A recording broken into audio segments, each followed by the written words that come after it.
Bonjour à tous, aujourd'hui une clé pour réussir dans sa vie, apprenez à vous consacrer du temps pour vous faire plaisir.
Bonjour à tous. Aujourd'hui, les femmes sont-elles vraiment attirées par les mauvais garçons? La science nous répond là-dessus. Souvent, on entend cet adage, je dirais, on peut l'appeler comme ça. On dit souvent que les gentils garçons finissent toujours derniers et que les femmes préfèrent les mauvais garçons. Mais en réalité, ce que les femmes veulent vraiment, c'est le défi qui accompagne le fait de sortir avec un mauvais garçon, un défi souvent pour les copines. Voilà, donc c'est une idée est tellement, cette idée est tellement répandue que certaines personnes gagnent même de l'argent grâce à cela en vendant des livres et apprennent aux hommes comment séduire les femmes en utilisant le negging, une technique en fait de drague toxique qui consiste à dévaloriser une femme pour qu'elle soit plus ouverte à des avances. Alors c'est l'adage qui dit insulte-moi, fuis-moi et puis je te suis. Hein. Donc euh, c'est de la manipulation, c'est de la manipulation. On va voir pourquoi après. En fait de compte, c'est parce que c'est lié à des blessures d'âme, des blessures du pervers narcissique. Donc, un article publié dans Broadway affirme que tout le monde sait que le mauvais garçon sont désirables grâce à une étude récente. Cela est maintenant scientifiquement vérifiable. La recherche à laquelle le site fait référence est une étude publiée en 2016 qui suggère que certains hommes fument et boivent parce que cela les rend plus attrayants pour des relations à court terme. Voilà, bon, forcément, ils vont tirer en miroir des femmes qui cherchent ce genre de relation, hein, ou qui n'ont pas dépassé cette blessure, qui ont peur de l'engagement notamment. Mais les femmes préfèrent-elles vraiment les mauvais garçons? Point d'interrogation. Donc, examinons quelques preuves scientifiques fiables. Une façon d'étudier en fait la question est de présenter aux femmes des hommes hypothétiquement avec différents types de personnalités et de voir lesquels elles préfèrent. Dans une de ces études, en fait, les participants devaient aider un personnage fictif nommé Suzanne à choisir un rendez-vous parmi trois candidats masculins en fonction de leur réponse à ces questions. Dans une version, l'homme est gentil et attentionné. Voilà, dans ce premier cas, l'homme de la deuxième version était insensible et méchant. Le troisième concurrent a simplement donné des réponses neutres. Il se trouve que contrairement au stéréotype selon lequel les gens gentils finissent toujours dernier, c'est en fait le gentil candidat qui a été choisi le plus souvent pour Suzanne et pour les participants eux-mêmes. Dans une autre étude, les participants qui lisaient des annonces de rencontres dans lesquelles les gens se décrivaient comme altruistes étaient évalués comme des partenaires à long terme plus attrayants que ceux que mentionnaient pas ces qualités. D'autres études sont également révélées que les femmes préfèrent les hommes sensibles, confiants et faciles à vivre et que très peu de femmes veulent sortir avec un homme agressif ou exigeant sur le long terme. Voilà.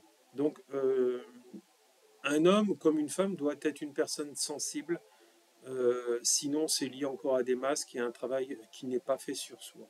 On va voir pourquoi après.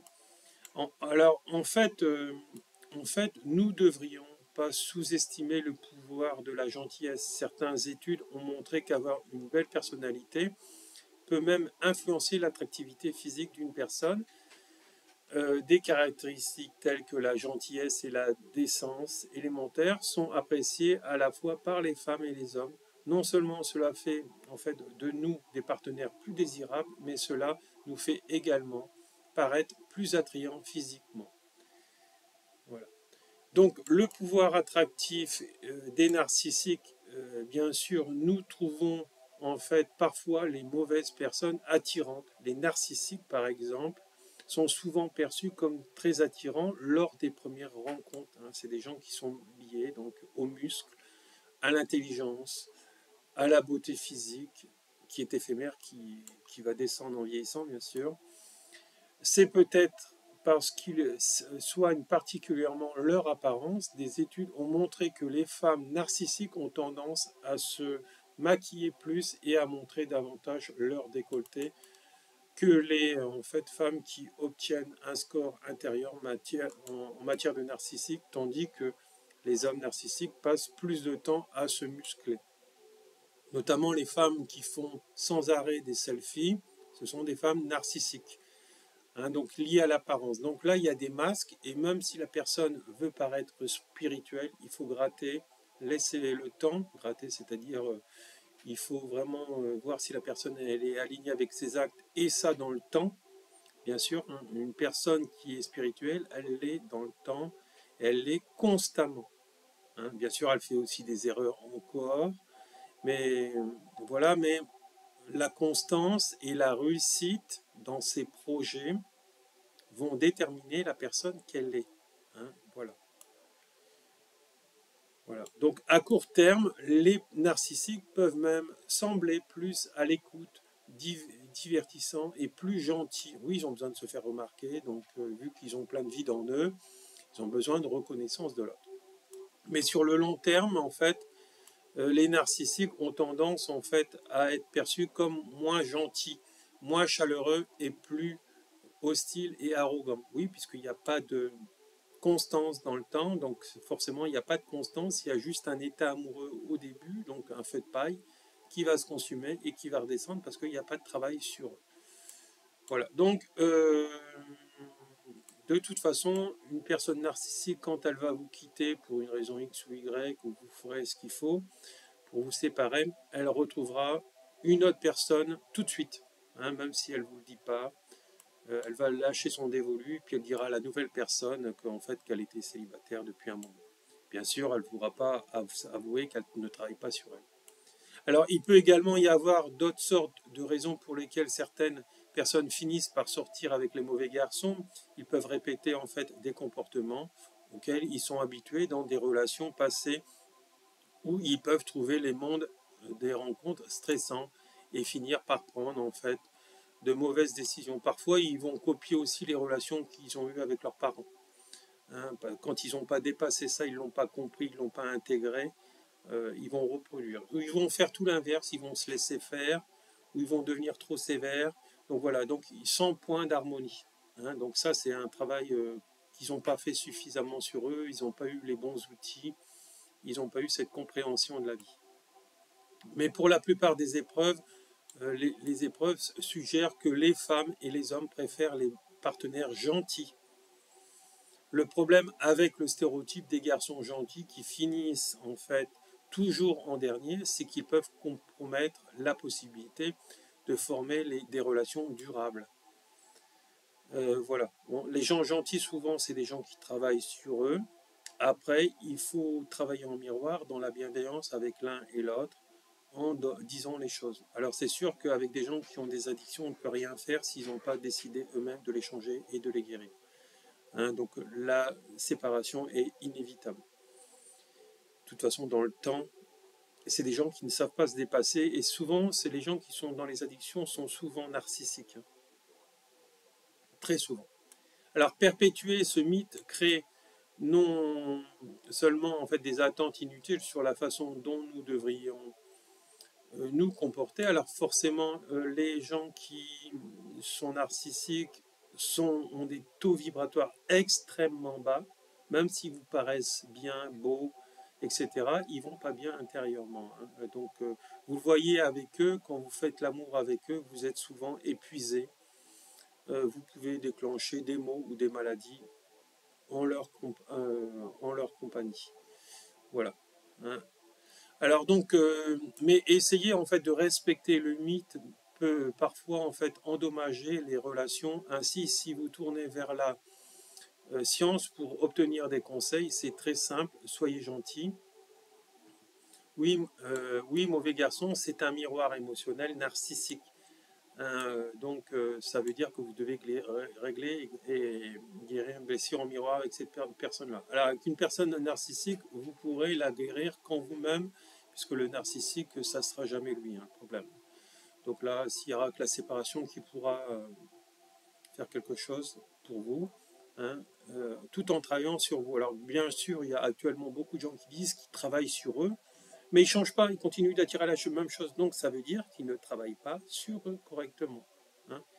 Ils n'ont pas les bons outils thérapeutiques. Donc voilà, donc avec l'autre, basé sur l'apparence. Donc le narcissique, c'est l'apparence, les muscles, la beauté, le physique, beauté physique, statut social, pour guérir la plupart du temps la blessure d'abandon.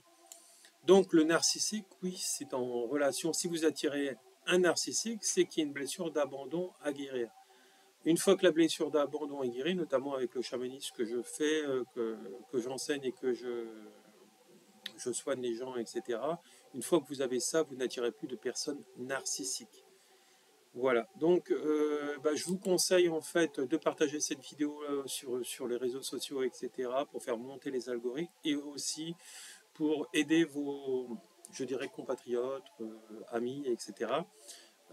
Par rapport à ça, parce que ce que vous semerez en aidant les gens, vous le récolterez en vous, et vice-versa. Donc c'est pour ça que je vous conseille d'être toujours dans le bien et d'apporter le maximum de bien aux gens. Pour vous sortir de vos galères, vous aurez des aides supplémentaires par rapport à tout ça, plus bien sûr la guérison, hein, bien sûr, hein, comme on dit, aide-toi et le ciel t'aidera, hein. Le ciel t'aidera jamais si tu n'es pas capable de te sortir et de t'aider toi-même en investissant sur ta réussite et sur la libération et la guérison de tes blessures. Voilà. Je vous remercie à tous. Vous retrouverez tous les éléments pour pouvoir me rejoindre sous cette vidéo. Merci et beaucoup d'amour à tous. Merci, au revoir.